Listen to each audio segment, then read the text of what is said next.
Cassie. Welcome to the Terrifier panel. As you all know, we're gonna be having Damien Leone, director, FX makeup artist, and writer, and of course the terrifying Art the Clown, David Howard Thornton. So let's welcome them. Woo! Come on, Hello. louder, louder. What's up? What's up? Yay! How y'all doing? Good to see you. It's me. A couple of yous. Yeah, it's a couple of me. So I want to start by saying, as a huge Damien and Art the Clown fan, I get super excited when I see Art the Clown grouped with all these horror icons. It's like there's so many people aiming for that goal of becoming a horror icon. How do you guys feel about that? Like, wow, the goal is achieved. Oh my God! I mean, look, it's the most amazing feeling in the world. It's so surreal. We're so grateful, so blessed. I mean, we're just genuine fans of the genre. You know, I'm a genuine horror fan. Grew up loving it, so I just put all that love for the genre into these movies, and I'm glad to see that it's bringing you guys some joy as well. So it's nice to know I could give back because I got so much from the genre as a kid and continue to as an adult. So it's absolutely wonderful. I love seeing it. Yeah, It's congrats. been absolutely insane. I still can't wrap my brain around all of this. It's just been an insane past year, especially for us guys. And I just want to thank all of you guys for making that possible. So thank you, thank you, thank you. You've like made our dreams come true. It's been wow. Damien, I've heard you created Art the Clown back in 2005, 2006. Is there any like character or person that inspired you to do the art's makeup? The makeup, well, for his whole design, I wanted to stay as far away from Tim Curry's Pennywise as possible because he's still arguably the king of killer clowns. So if I was gonna, play in that sandbox, I didn't want to go anywhere near him. So that's why Art's very basic and he's just black and white. And when it came to designing, and when it came to designing his prosthetic, I knew I wanted him to look a little inhuman. So I wanted to give him a little bit of a devilish appearance with the, or witch with the pointed nose, pointed chin, and then give him a little bit of a zombie gaunt kind of look with the sunken eye sockets. Yeah, I mean, and that's really, the design was really what grabbed people when I put him in the first short film, because he was only in it for like 3 minutes. If you've ever seen All Hallows Eve, the first video on the tape was my short film called The Ninth Circle, and Art the Clown's in the first 3 minutes. And then he's gone. And everybody was just like, that clown at the beginning is like, what's the deal with that? Like, that is so insane. Like, that can't be it. There needs to be more. We have to keep going. I need to see what else you got with that guy. And that was it. So, I mean, it started there. But, yeah, the design was really what grabbed people initially. Yeah, so if you guys follow Damien's Instagram, he often posts behind the scenes, a little bit of like the inspiration and everything. I'm asking this because I remember seeing a photo of your mom. And yes, I just Her think eyebrows? that's awesome. Yes. That was just a joke. I was like, wait, is this for real? No, I found a picture. My mother was showing me old photos of her when she was in her 20s. And like the style back then, they would like shave their eyebrows off completely and then just draw them on. They looked exactly like Art the Clowns. I'm like, now you can see the inspiration for those eyebrows. I actually had a teacher in middle school, and my earth science teacher, she was this old lady, and she had done that with her eyebrows. She had like shaved them off, and they were like, and she had like, I don't know if anybody grew up watching the Bozo Show back in the day, but there was his sidekick, Cookie the Clown, had those same kind of eyebrows and also the same hairstyle my teacher had. And it was just like every single day I was like, I got Cookie the Clown as my teacher. So I was like, she also thought we could plant Oreos and grow trees. Well, they donut. She was told This is where it gets weird. Yeah. It was a recycling plant. They told her that those were donut seeds, and that we would grow donuts. And she was my earth science teacher. If you think about that, it's like, well, she thought we could grow donuts. It was her last year teaching. She was a sweetheart, but oh, bless her heart. So Art the Clown can show like a soft side sometimes, but then the real thing comes out, which makes it like very entertaining. That's why I'm a super fan. Like I love the character, so comical. And also being able to portray like a personality without a voice. I mean, props to you, David. That's super cool. Thank you. Yeah. I'm a man of many words. They're just all up in my head. So, David, have you ever wanted to do something that Damien said no, like it doesn't work with your character, or you want it to be more extreme, or? Yeah. What was that? I can think of two things right off the top of the head. There was like one thing I wanted to do after I put the mashed potatoes in Barbara's face. I wanted to pull happy face on the mashed potatoes. He's like, that's too far. But the other one, and you know what I'm going to talk about. Yes, I do. The Jeff the tip part is like, I wanted to also make his into a balloon animal. I said, there's no way you're putting that near your mouth. Because we're too afraid what people would be doing with like photoshopping and everything. We're like, oh yeah, that's a good point. Yeah. You know? We always think of with the gore, with the kills. I mean, we're always thinking how much further can we push it, especially with that scene. Pun intended, was starting to get very distasteful. Yeah. So sometimes it could go too far. That people ask, is there any line you won't cross? Is there anything you won't do? And there are many times. I think about really extreme places we could take a lot of these scenes, and you wonder how much more extreme could it get. Believe, like they could get more extreme. Oh no! I do think when I think of writing art, I put myself in the mindset. I always jokingly, I say, Jack the Ripper and Satan had a kid, and I'm like, what would he do in this situation? And so I really do take it far, and then I'm like, no, that's way too far. I got to reel it in, and then we meet somewhere just over the lines. I see. Damien, I know you're always like the mastermind behind the scenes, but have you ever thought of being in front of the camera? I'd love to see that happen. I know you have like a background of being a florist, I think that's how you call it? I worked in a flower shop. I was a delivery. I was like, what if? What if you come out like, hey. Cameo just to give tribute to the flower guy? Yeah. No, I hate being in front of the camera. I've had little cameos before, but I do have a little cameo in, you would never know it, in Terrifier 2. In Sienna's bedroom, she's got this giant poster on her wall. It's a fictitious 80s band called Queen Phoenix, and it's just a woman's face with all like neon colors, and I am that woman. The funny thing is, I did not know this, and they're like our set designer and everything. And I'm really attractive. Yeah, that's the thing. It's like, very attractive. They're like, do you not see the Easter egg to Damien? And they're like, you're staring right at it. I'm like, I do not. I must be blind as a bat. They're like, but she's hot. They're like, that's Damien. I'm like, I had a crying game moment there, and I was like, oh no. That's as far as I go. Yeah. I like to stay behind the scenes.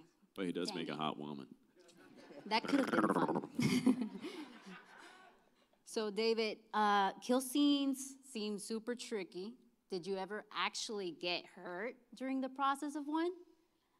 I wouldn't really say I got hurt per se, though I did. I did finally get to feel what it was like to be one of my victims at one point, because the flail I've used in the first two movies with the cat o' nine tails, all the sharp instruments hanging off the ends.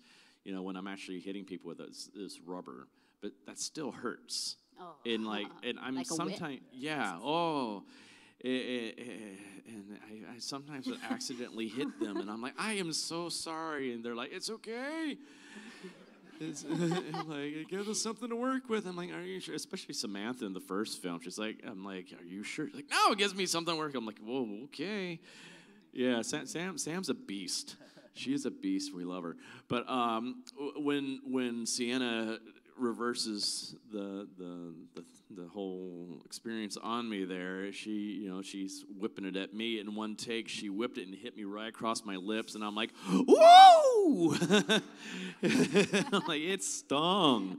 I was like, oh man, this is what they've been feeling this whole entire time. I was like, and Lauren's like, I am so sorry. Like, no, I deserve that. I'm like, no, I am sorry. I am so sorry that you have all had to experience that from me. I'm like, oh my gosh, guys. Well, also, like Elliot, when Elliot gets whipped, when Jonathan's getting whipped, we were able to put like very thin padding under his clothes so he could take the blows better. Like even Dave, when Dave's getting whipped in the back, he had some padding on. But Lauren, I mean, you couldn't put padding on her because she's like half naked. It is what it is. So she was catching nicks all over, and she was just taking it, And then when she got to turn the tables on him, I mean, she really she got me. And I think it was also pent up from all the times I had been pranking her on set too, because I like to scare people, and she had a fear of clowns. And so I had a lot of fun with that. Just going from the first day I was on set with her and Kaylee, who played Brooke, they were in like the dressing room, and just like I just stood outside the window and I was just staring in for like 10 minutes. I was waiting for this opportunity. I'm just like, for 10 minutes, and they finally turn around and see me, and they just. And I'm like, welcome to Terrifier! And for the rest of the film, I was risking my life because Lauren is a black belt. She teaches kickboxing, and she could totally just destroy me if she wanted to. And I would just constantly just sneak up behind her when she's just talking to people, and I'd just stand there and just make a face, and she turns around, and I'm like right in her face. And every single time I was risking my life, but it's worth it for the scare. So I think she just turned all that against me that one night. I'm like, I deserve that. I really, really did deserve that. So, Damien, I am positive everyone would be very interested in having, like, maybe an origin story of art. Would you ever do that? That's a bit of a spoiler, so I can't really talk about that. Okay. I mean, as you know, we're revealing a lot of information and, unraveling a lot of clues and puzzle pieces as we go, because I knew that I wanted to turn this into a franchise with multiple films, and I didn't want to just explain everything right out of the gate in the first movie, the second movie. So especially in part 2, now we've really opened the door to this lore and this mythology that's happening. And so a lot is going to be answered as we go forward. A lot in part in the next one. You're going to learn a lot about art and all this kind of supernatural things going on. So yeah, we're excited about that. So anyone would like to do any questions? Questions? Okay. You with the glasses. Oh, no, wait. Would you like to ask something? Yeah.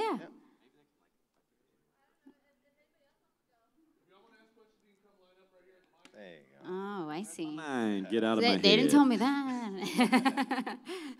We got that ESPN going on. Oh, my God. Hello. Hello. I was wondering, how do you feel working with Chris Jericho? Can you dive into that? Because I was wondering, since I saw the second one recently, because my fiance showed me and Yeah, oh my God, Chris is the man. And it's funny because it says in the beginning, and Chris Jericho in the credits, and then the movie ends, people are like, didn't I see Chris Jericho supposed to be in this? Like, and then of course there's the mid-credit scene. He is fantastic. He's just a huge horror fan. I think one of his bandmates, when they were touring on the bus, was like, dude, you got to check out this movie, Terrifier. He's like, he's like a killer clown thing. He's like, no, like, check out this scene. And he showed Chris the hacksaw scene, I believe. And Chris was like, oh, wow, that's pretty freaking cool. And then he watched the whole movie, fell in love with it, met Dave at a horror convention. They hit it off. I wound up meeting him at a con a few months later. And he's like, if you ever have anything for me, he's like, I'd love to be a part of this. And I went home that night. I was like, I'll write something for him, And he came down for like 2 days, and we shot that scene. And what I remember the most was making him eat that zombie platter over and over. And it was these disgusting, what was he eating? The eyeballs made of like yogurt or something. And they were just sitting out all night under the lights. and getting so like rancid, and he was just like, how many more of these do I have to? And I'm like, that's fucking Chris Jericho. If he gets fucking pissed, he's gonna like body slam me. I'm like, just one more, please, just one more. It's just it was so much fun, so much fun. And also, that scene was completely different. We had to reshoot it because originally, if you know this story, it was very similar to what they do in *Malignant*. The reveal in *Malignant* of the tumor's face growing on the back, that's originally what happens in the cell when the nurse finds her, is Art's growing on the back of Victoria's head. So we shot that whole thing. It's a whole different scene where Chris and Leah, the nurse, go into the room and they're like fighting with her and they're struggling and they're trying to figure out what's going on, and then she like rips the back of her head open and it's Art. So we spent days, and then all of a sudden I get a call one day. My buddy's like, see that movie *Malignant*? And I'm like, no. He's like, yeah, watch the ending. He's like, we're fucked. And I was like, what do you mean? And I go home and I watch it, and it's exactly the same, and they did it so much better than we did, honestly. So I was like, we have to reconfigure this whole thing, and that's what. So we wound up doing the birthing scene now, which turned out to be a blessing in disguise, big time. But yeah. So, but working with Chris was absolutely amazing. Yeah, great guy. Thank you. Yeah. Next question. Hi. Hello. Hello. I'll make this really quick. I kind of actually have ones for each of you. Okay. My first one is actually for David. Since I looked you up, I know you were in a TV show I used to watch called Gotham. So what was it like being in the episode? I think it was like The Dark Knight, something about where you played orderly? Yes. On set, like working with David the suits and all that. Oh, I had a great time. I was just there for 2 different days. I played the orderly that I dump. Yeah, I dump Butch Gilzine into Slaughter Swamp and turn him into Solomon Grundy. So that was pretty cool. I had a lot of fun. They actually built a whole entire swamp on Staten Island, which was really awesome. And the whole crew on that was really fun. I wanted to be on that show, so I'm a huge Batman fan. So just like this is awesome. I get to be part of the Batman universe somehow. I wanted to be Joker on there so badly, but they had already cast someone else for that. I was like, dang it. Yeah. I actually definitely based Art on a lot of Joker's type stuff. So Joker's my favorite villain. He's my dream role. So I know if James Gunn's ever out there listening, and put me in coach, it would truly put a smile on my face.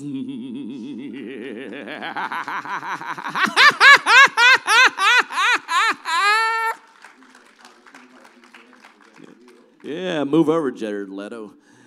My next question is for Damien.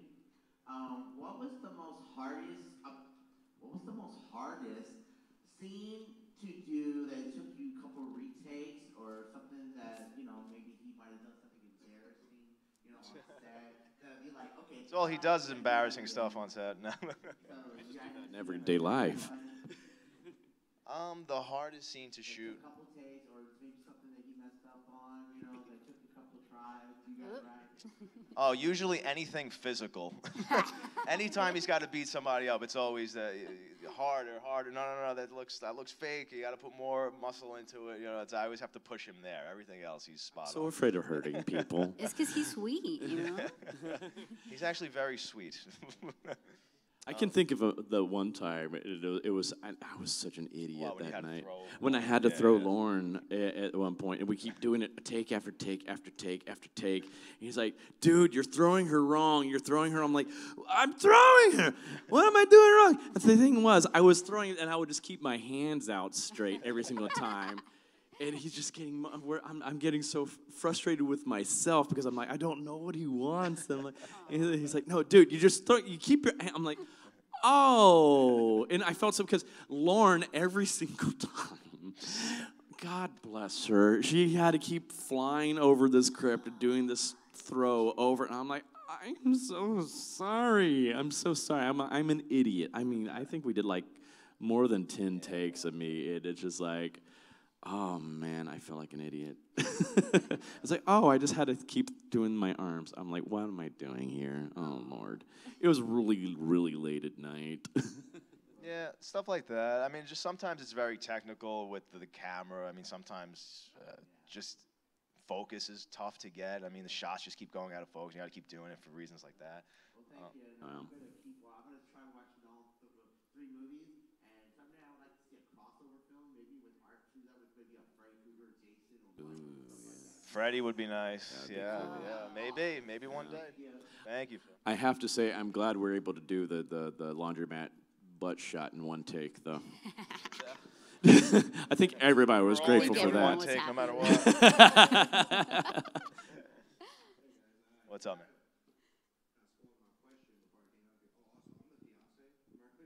Oh. But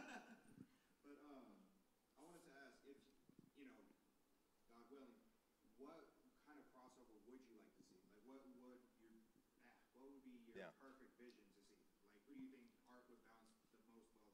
Yeah, I think Freddy, honestly, because I think they have similar senses of humor, and now Art's just living in this sort of supernatural world where the two of them could really collide. I would love to see them just team up and go to town. I also like a more modern character you've seen in movies would be Nicolas Cage's character from Willy's Wonderland, with them both being silent characters. I think that would be a crazy matchup. Plus, it's Nicolas Cage, man. That would be fun. Yeah. No, it'd be a silent movie. It'd be great. Yeah.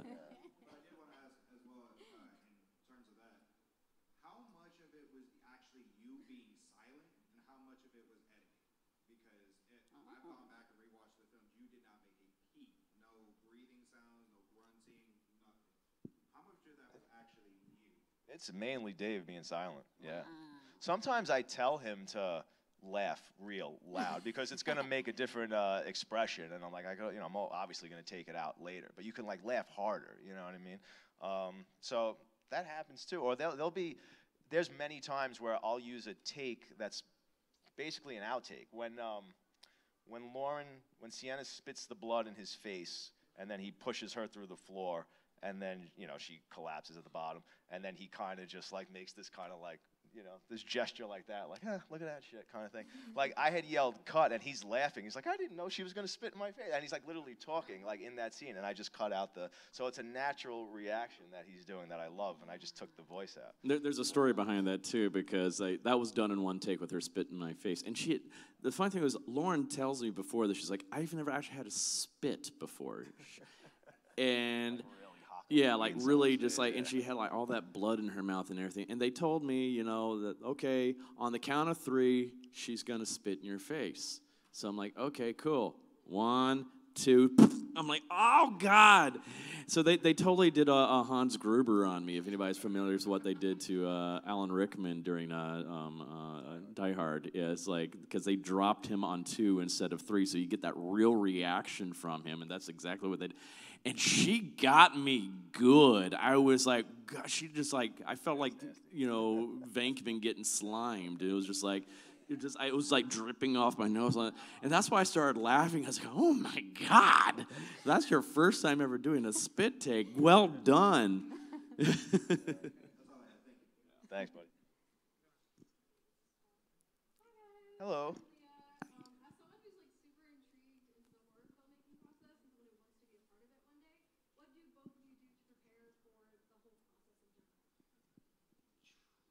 Prepare for it. I don't know if you're ever really prepared for it. You just kind of dive in.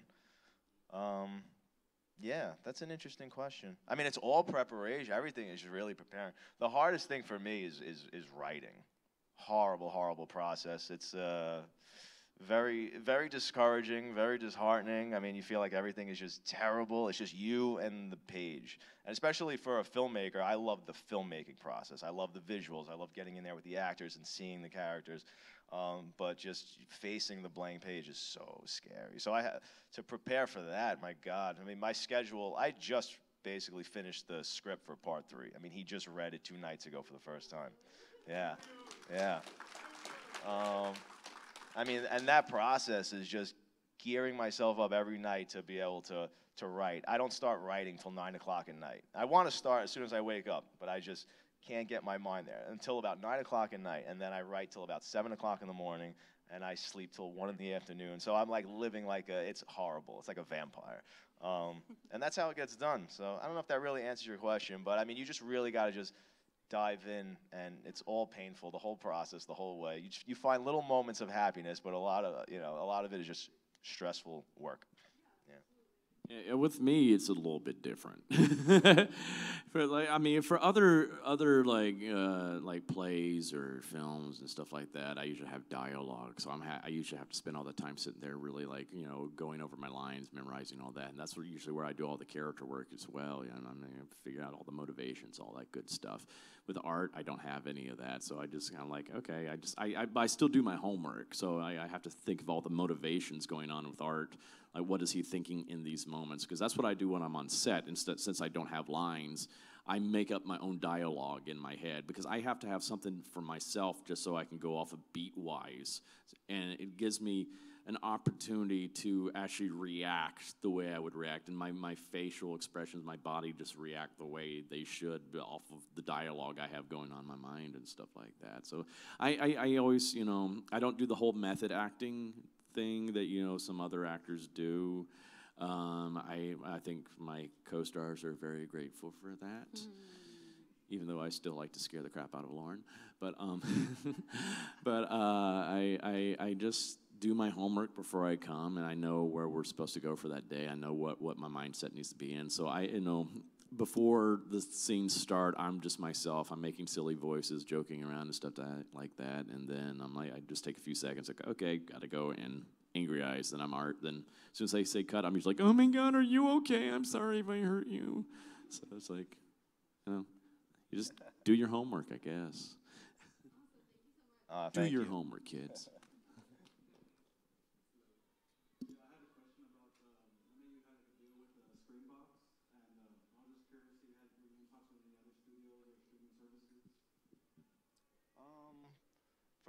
For part 2, we spoke to a lot of people, yeah. And for part 3, especially, because once part 2 was successful, then all these studios were interested, and they wanted to take a crack at Art the Clown and see if it was something. So I had a lot of meetings with some studios, and decided not to go with any studios because I was so afraid that they were going to make me water it down. That was the impression I was getting, and I knew, based on just the first 5-6 pages of Terrifier 3, they were never going to let me make this movie the way I wanted it to be made, and they were going to demand a lot of changes and stuff. So, working with Cineverse and Screenbox, like, they're amazing. They completely believe and respect my vision.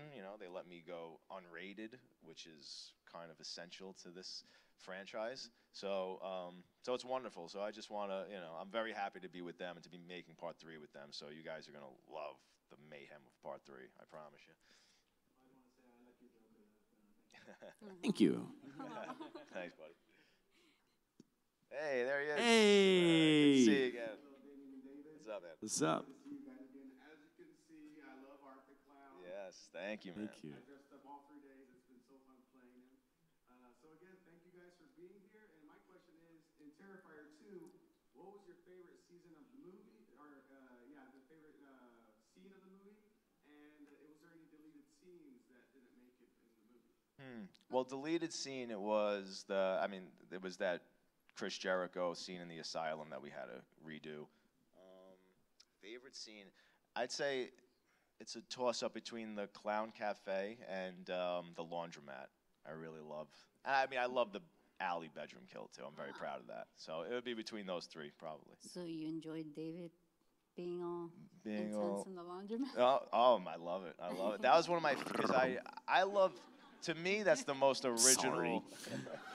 To me, that's the most original scene in the entire movie, because everything else it's so hard to come up with completely new things. I've never seen a killer go into a laundromat and just get naked and wash his clothes, like wash the blood out of his clothes. It was very cold. So I enjoy that scene. I definitely enjoyed, of course, the Clown Cafe scene a lot. I mean, like, that was a cool week on set for us, because we had a lot of our fans on set for us that were the Indiegogo backers. So that, we had been filming for a few months at that point. And it was literally the week before everything shut down for COVID.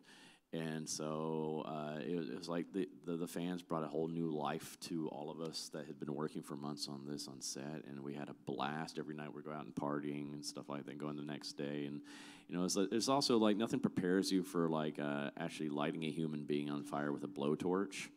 That was freaking awesome. And I did that and the Tommy gun in the same day, so I had to actually call my dad up at the end of the day, like, Dad, you'll never believe what I just did today. I'm like a little kid on set all day. I was like, this is amazing. So I had so much fun with that scene. Also, I really loved doing the costume shop scene as well. That was just, like, when he wrote that scene, I'm like, this is going to be one of my favorite scenes. I can already tell, because it's like, he basically wrote, Art goes in there and just plays with the props, because we didn't know what was going to be on set. And so I was like, oh, this is going to be fun. This is going to be just an opportunity for me just to experiment. And it was also our little homage to Pee-wee's Big Adventure in a lot of ways. So, you know, rest in peace, Paul, you know. But I had so much fun, because he gave me, like, free reign to just really experiment with all the props there. I mean, there's probably half a movie right there of me playing around with all the props. He plays with a whoopee cushion. He puts on so many other different pairs of glasses. Like, in the script, it just said there's all these wacky glasses, and every time Sienna turns around, he's wearing a different pair. But we didn't know what the glasses were going to be, so I just ordered a huge box of all these various glasses. We just loaded up that rack, and I just let him go through them. And then I just picked my favorite ones, and my favorite one was obviously the sunflower ones, because I thought he looked like a bug or an alien. I was like, that looks so freaky. And I never thought that was going to, look at this guy's wearing them right now. I never thought those were going to take off like that. That was just cool. Fun, and everybody was giggling so much on set that night too. Plus, that place was a cool location to film in too. It's at Abracadabra in New York City. It's a big, huge like costume shop and magic shop. So I was in between takes. I'm just walking around, and they're like, "Oh my God, this place is amazing." Yeah, we're usually never in comfortable environments. It's always freezing, or even like the Clown Cafe. And I like those are all Sienna's bedroom, the yellow room, the kill scene. Those are all filmed in a set, and our set is there. It's a barn in the middle of nowhere with no heat, and we always get stuck shooting in the winter no matter what we try and plan, so it's miserable. But so like that was nice. The costume shop had heat. Heat. No blood really until you had to kill the guy. The only one that was miserable was Jason, because he was allergic to the cat. There was a cat in there that was terrorizing him. Thanks, You're buddy. welcome.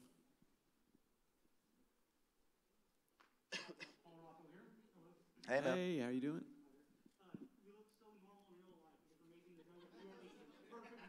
That's the first time he's ever heard that. I know. I was like, what? Well, thank you. Who do you know? He works in the freak show at the circus. I was like, yeah. On the weekends. Anyway, my question is, I'm sorry, would you ever consider a remake of one of the best clown movies from the 80s, Killer Clowns from Outer Space? Oh, my God. I would love to. I wish, yeah. Oh my God. That's one of my favorites. Love that really movie. one of my favorite movies. Oh, thank you. I would love to. That would be so much fun. Who knows? I'm sure they're gonna remake it. I'm sure. So. Thanks, man. Thank you.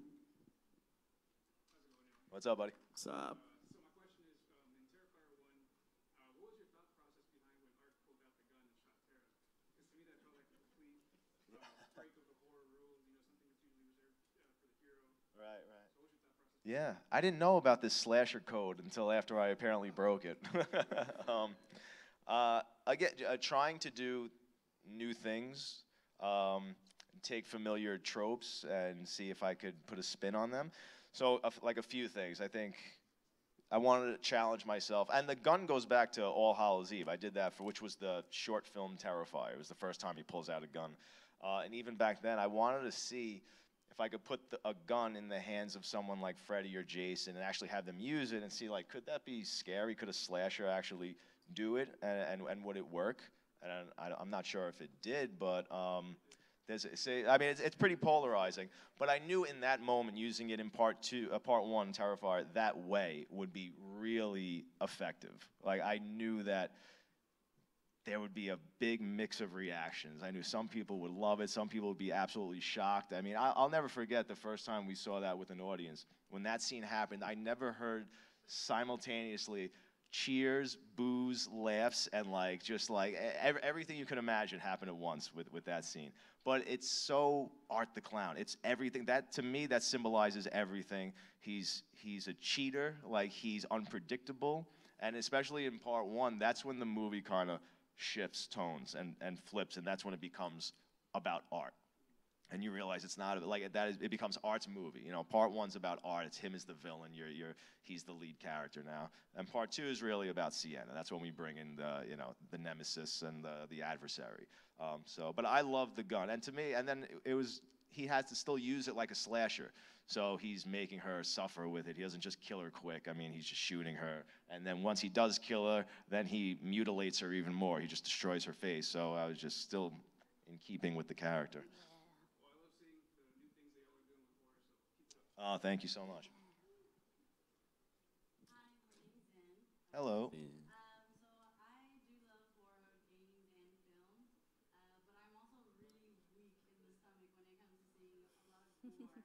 So Uh-oh. I have two questions. One of them is there any scene for you guys specifically filming it and doing it or acting it that kind of made you a little sick in the stomach that you were like, that's a little fucked This is, yes.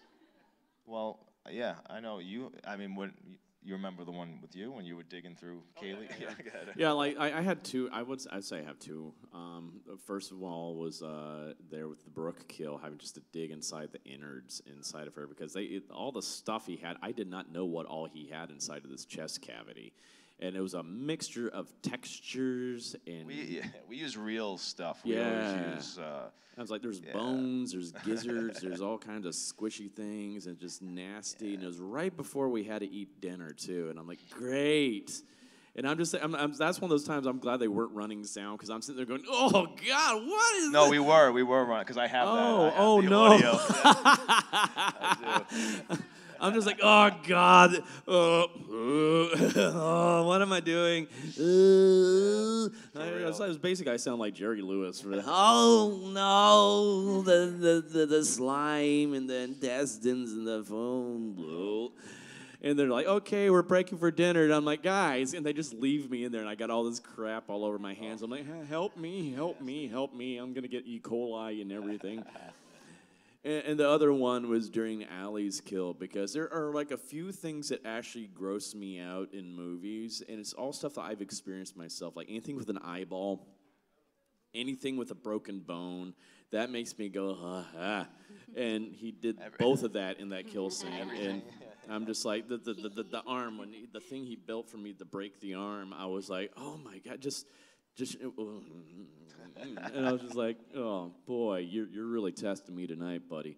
Yeah, well, I never get nauseous, obviously, because it's all the effects that I'm building. I want them to be, I actually get happier the more, repulsive they get. Yeah, exactly. But I did get lightheaded once during the whole process of making the movie when I was editing her kill scene.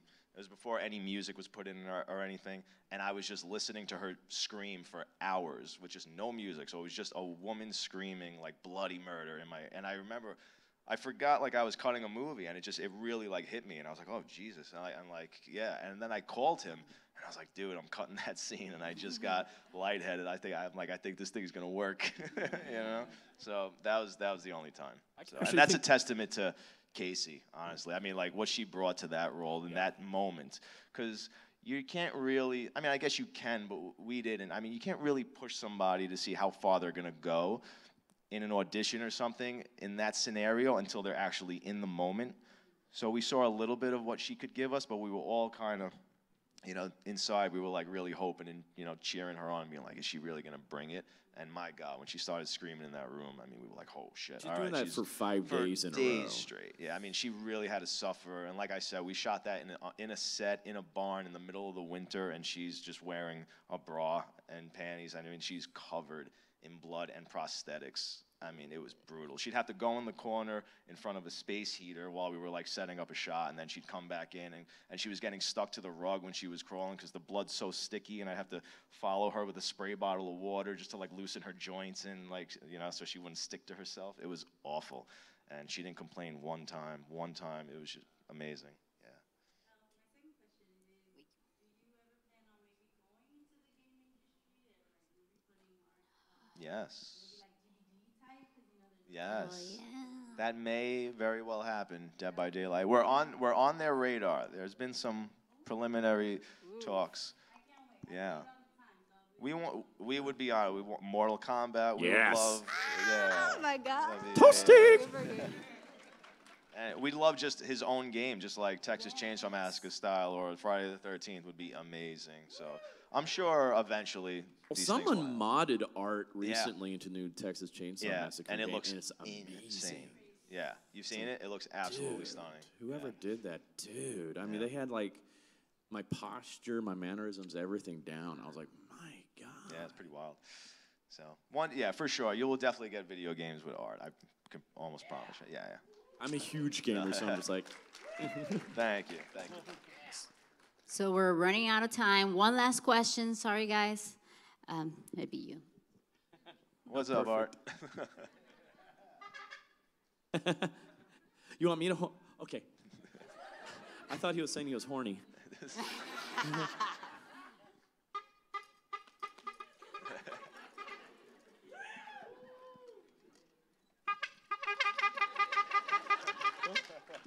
Me?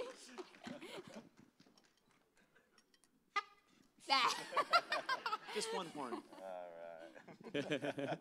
Thank you, sir. Okay, that's a way to wrap it. I love it. Okay, well, guys, thank you so much for being here. Your personality is amazing. Keep at it. And, of course, please come by, see them before they're gone. Go by their table. And remember, they are the future of horror. Thank you, guys. Thank you so much. It's been an amazing weekend. You guys are incredible. So and come see Terrifier 2 on November 1st in the theaters for the re-release. There's a little extra thing at the end for you guys. Yeah, if you didn't know, the teaser to Part 3 is attached to the re-release of Terrifier 2 on November 1st. It's going to be after the credits, and you're going to absolutely love it. It sets up Terrifier 3. So. Thank you, guys. Thank you. Thank you again, guys.